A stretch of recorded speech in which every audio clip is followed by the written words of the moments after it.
What up, y'all? Appreciate you showing up, hanging out. This is my dumb ass. Like and subscribe. So, let's talk about something that is very important fundamentally when you're talking about video games, the video game business, all those things, right? So, the ponies and the donkey unicorns will always brag about, oh, PlayStation sold this, sold that. I just looked up this is a stat. I think Benji Sale says for, I guess it was this week or this month, I'm not too sure.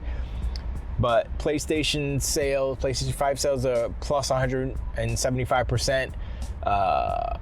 The Switch is minus 28 and Xbox is minus 35%, right?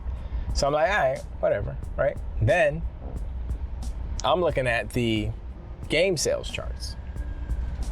And guess what's number one? Starfield's number one. Starfield is number one, and it's on Gamepass. So this destroys another narrative that the ponies and the donkey unicorns are like, oh, their games aren't gonna sell because it's on Gamepass and all they want is free games and da da da da.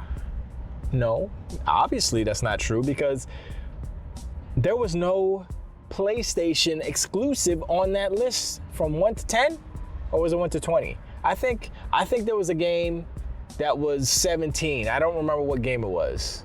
That was a PlayStation exclusive. I don't remember. I'm sorry, I don't remember. But as far as the top 10, not even a PlayStation game. Not even. Now I'm sure some of those third-party games were bought for PlayStation, but they're only getting the 30, if that's what they're getting. So that's a bad business. That's a losing business. You need 100% of them sales. And what is the point? What is the worth of having this moniker of, oh, you know, we're the number one, we have the best selling console, when nobody's buying games for your console? If you are selling 175% more than last week or last month or whatever, and you're not charting, something's wrong. Now, that being said, of course, tomorrow Spider-Man comes out for the masses, and many people will buy that. But the problem with Spider-Man 2 is there is only this amount of time that you can spend in that game, realistically, because it's a 12-hour game. I saw like, I think 3 different videos, and I looked at the time, and it's like 10 hours, 11 hours and 50 and something minutes. I'm like, okay. That's a day. I was gonna be like judicious and say, oh, that's 2 days. That's a weekend game, and that's it. And there's no New Game Plus, because that's coming later. But the game's not even finished. They don't even have New Game Plus. Plus, what would the New Game Plus be in a single player, open world, one and done game like Spider-Man? They didn't build in a single player, a New Game Plus component. Like, you look at Starfield, right? Starfield, how it's set up, I can't really tell you how the New Game Plus factors into it without spoiling anything, but let me tell you this. They were thinking about New Game Plus when they made that game. When the first day they said, yo, we're gonna have a New Game Plus because this is what's gonna happen, this is gonna happen, and you're like, okay, that's it, yeah, And I'm looking at it, right, and I'm trying to do certain things so I can maximize my New Game Plus experience. And when you have a player, I'm not even like a super Bethesda game player, but when you have a player thinking about strategizing how you're gonna get to New Game Plus and what you're gonna do to try to set it up so that your New Game Plus could be extra good. When you have Greg Miller playing this game 10 million times, 10 New Game Pluses plus, I'm like, okay, they really thought about that. They put it in the design doc. But Spider-Man 2, how is that gonna explain to me how, if it's not in the launch game, they're gonna put it in after the fact so you could just be in the open world and solve petty crimes or something? Okay. Sounds like a bunch of side missions that nobody wants to do in the first place, so that's what you're gonna do? The stuff that people didn't want to do in the first place in the game? Okay, whatever. My point is, the console sales don't matter when you're not moving game units. When you're not selling games, I don't care how many consoles you sell. It doesn't matter because the overhead on most games is more lucrative than the profit from a console sale. Now, they've been evil, Sony, this generation, in that they have increased the price twice.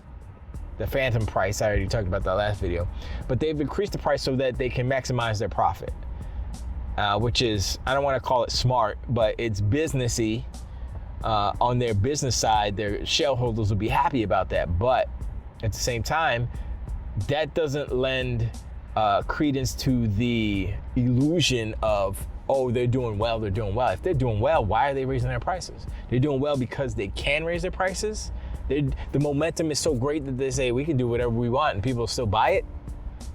That's the attitude that they are having it right now. And is that what you wanna support a studio, a company that's acting like that? That's their kind of attitude toward their customer base? No kind of customer relations. They suck at it. Jim Ryan was the worst CEO in PlayStation history. I'm gonna say that right now. Y'all don't believe me? Go look in the past. Go look at the past 20 years of PlayStation. Even Ken Kutaragi was better than this guy. Giant Enemy Crabs, Ridge Racer, still better than Jim Ryan. But, you know, Donkey Unicorns they're gonna buck and they're gonna laugh and they're gonna do those things. Now they're trying to say, oh, Nintendo and PlayStation gamers have something to be happy about this week or whatever. They're trying to, that was J-Dub. He's trying to conflate the two. I'm like, first of all, I was gonna tweet this, but I didn't tweet this because I'm too lazy. But I was gonna say, basically, he put PlayStation before Nintendo. First, that's wrong in many levels. First, alphabetically, I just bit my tongue. Alphabetically, Nintendo before PlayStation. Just whatever, right? Also, Nintendo is more successful than PlayStation.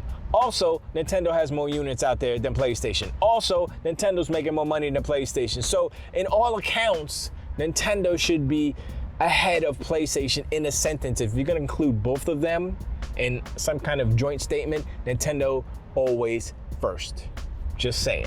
It's not even about any type of rules. It's about respect, you know? And I know you're a pony, you're a Donkey Unicorn, and that's why you put PlayStation first, because that's what's in your disillusioned heart.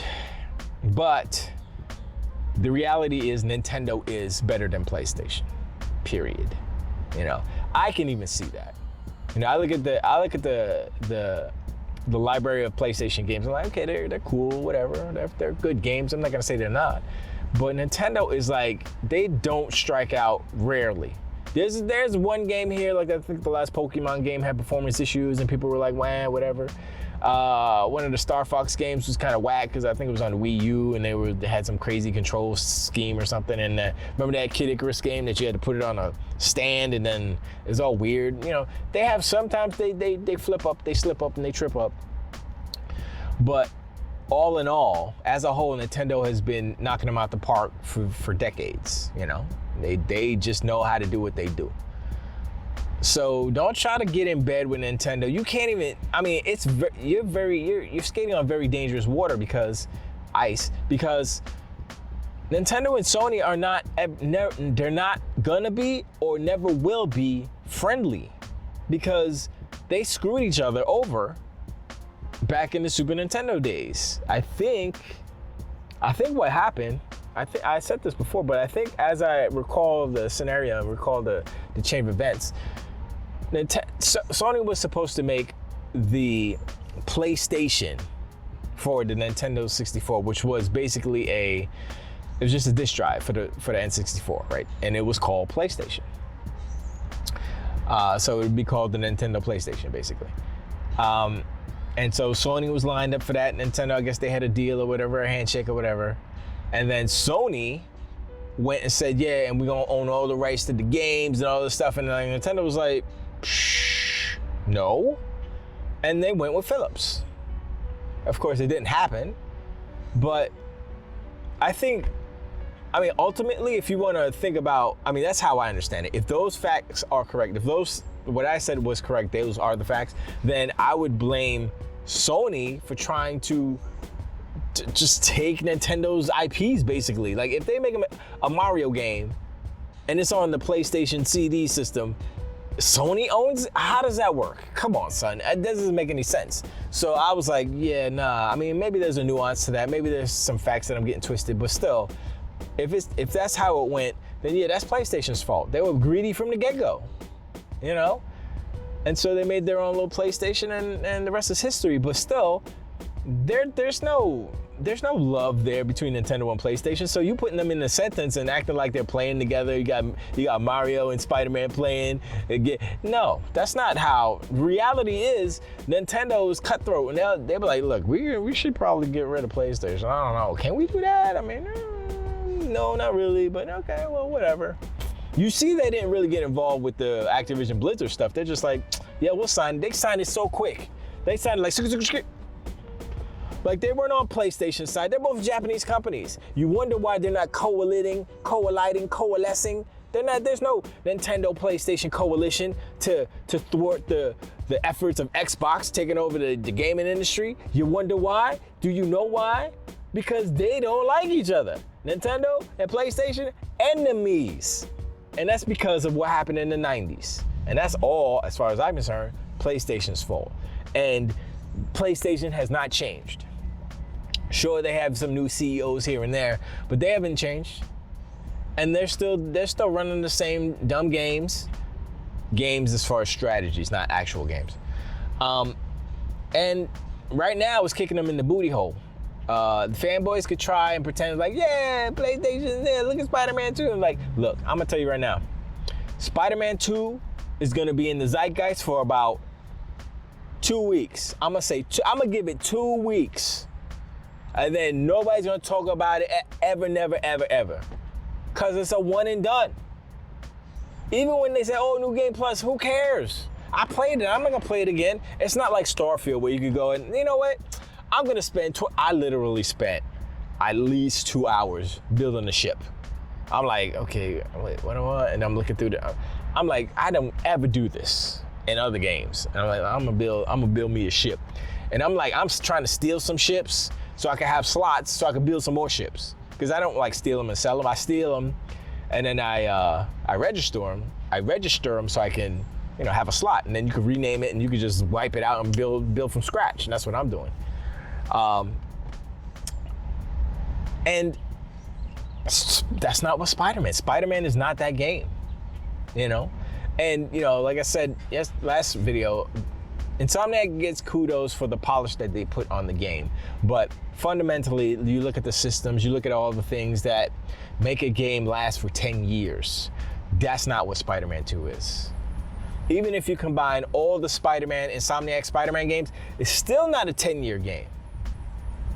So that's one of the main problems with what Sony is doing. They're making these games that are good, but they're short-lived. Now they're talking about, oh, we want to do games as service and all that stuff. That's different from what like a Skyrim or Starfield or a giant game, or even like Breath of the Wild or Tears of the Kingdom. I'd say Tears of the Kingdom more than Breath of the Wild. Even more so, Breath of the Wild is more of a longer tail game than Spider-Man is. Because Spider-Man is just boom. You go there, you go here, you fight this boss, the game's over, story's over, that's it. Unless they add some more stuff, unless there's some dynamic something, there's really nothing that they can do because it's that type of game. It's not an original IP. They have very little freedom in doing things with that IP because there are rules, there are characters, and there are rules to said characters, Raven Raven could have been a female, I guess, if they wanted to, but like, how would that make it better? How would that affect anything realistically or even effectively? It wouldn't. It's just how we changed it because we wanted to be more woke or whatever. Some people say whatever.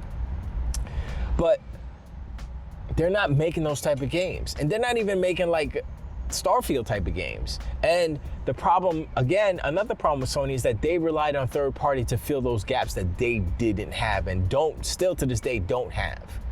They don't have where is the Japanese RPG from Sony? Sony is literally a Japanese company. The headquarters is in America, I believe now, but the CEO's in Japan. Come on, son. It was birthed from Japan. It is a Japanese company. Japanese, right? So where's the JRPG from Sony? Instead of, just paying Square Enix to be their JRPG factory, why doesn't Sony have a JRPG factory themselves? Microsoft has like all the Western RPGs locked up, pretty much. They bought everybody, And you can be mad about them buying stuff, but look, you got money, you want to buy some stuff. Why you just gonna let it sit there and lose value? Use that money. If Sony had the money, they would do it too. They don't have the money, so they can't do it. And the thing is, I asked the question, why don't they have a Japanese RPG first party? So Sony literally closed down their Japan, the studio was called Japan Studio, and they closed them. I'm like, why would you do that? I bet you if they could go back in time, that they would not have done that, because they say, damn, we could have used a studio real quick making some games, because we ain't got enough studios, because Microsoft is crazy buying everything. Last thing, there's a rumor that Paramount is trying to sell, and the rumor is that Microsoft is trying to buy Paramount. So it's like Paramount Pictures, the streaming, Paramount Plus, and all the properties that exist within Paramount. United Artists, I believe, the Tom Cruise's production company, all that stuff, I believe is under Paramount. So Mission Impossible, all that stuff.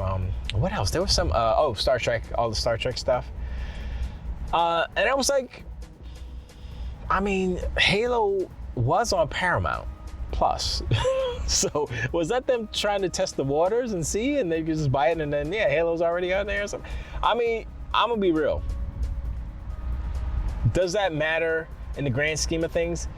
If Microsoft has the money, they should be allowed to buy it because of the fact that it's a movie studio. It's not game related, but the IP that exists within Paramount is valuable because they can do Star Trek games. They can do all the other things that, Mission Impossible games that they want. They can do all these different type of games that the IPs, that's the thing that people, Donkey Unicorns especially, they don't understand what Microsoft is doing. They're collecting IPs. They're buying IPs, so they can make games off of, like, imagine if Microsoft owned Harry Potter, the Harry Potter IP, and the game came out, they bought it before Hogwarts Legacy came out, and everybody loved it. That's just bank. And who would be, they'll be buying Xboxes because it's on Xbox. Now, they could still buy the Harry Potter IP if J.K. Rowling was willing to sell it. She's making a lot of money, so I don't know if she would be willing to sell it, but let's just say in some kind of reality, she's willing to sell it. She sells it. Microsoft buys just the IP, right? No studios, no nothing, just the IP. And maybe they do pick up the studio that actually made Hogwarts Legacy. I don't remember who made it, my bad. And they say Hogwarts Legacy 2, Harry Potter's the baby times, I don't know, whatever. And then people's like, oh shoot, Hogwarts Legacy 2's coming out, oh snap, let's go. And it's even better and it's more popular, and then boom. That's what Microsoft's doing. They're collecting IPs to build, a library of just goodness, and so far it's working. They're building, they're collecting the IPs, but they're also collecting studios so they can have somebody to make these things. Because if you have a bunch of IPs and nobody to make it, what are you gonna do? But that's not so much a bad problem, and that's not so much of a problem because Nintendo has that sort of problem, because Nintendo doesn't have a bunch of studios. I don't actually know how many studios Nintendo has, but they do. I was about to say farm out, but no, they hire out games to studios that make their IPs. They've been doing that for years, and they just bought. I forgot which one they bought. That was making. Shoot, I can't remember. look, I don't follow Nintendo's intricacies that much, so my bad. But that's what they do. You know, like the Pokemon company, Nintendo doesn't own them, but you know, they have an understanding or a deal or whatever it is, and they make the games for Nintendo. So, you know, it's not an impossible thing if that is what happens and that's the case. But I think Microsoft wants to own the IP first and foremost, and then, you know, not have to pay out a studio, because they've had a few instances where they tried that, and you know, Dragon Scale, wow, Demon, not to, what the hell is that? Dragon Scalebound. Wow, my brain's saying yee. Scalebound is an example of what I'm talking about, where they hired Platinum to make this game, and Platinum screwed the pooch. They said, yeah, let's do this, but they didn't do it right at all. And the game didn't come out.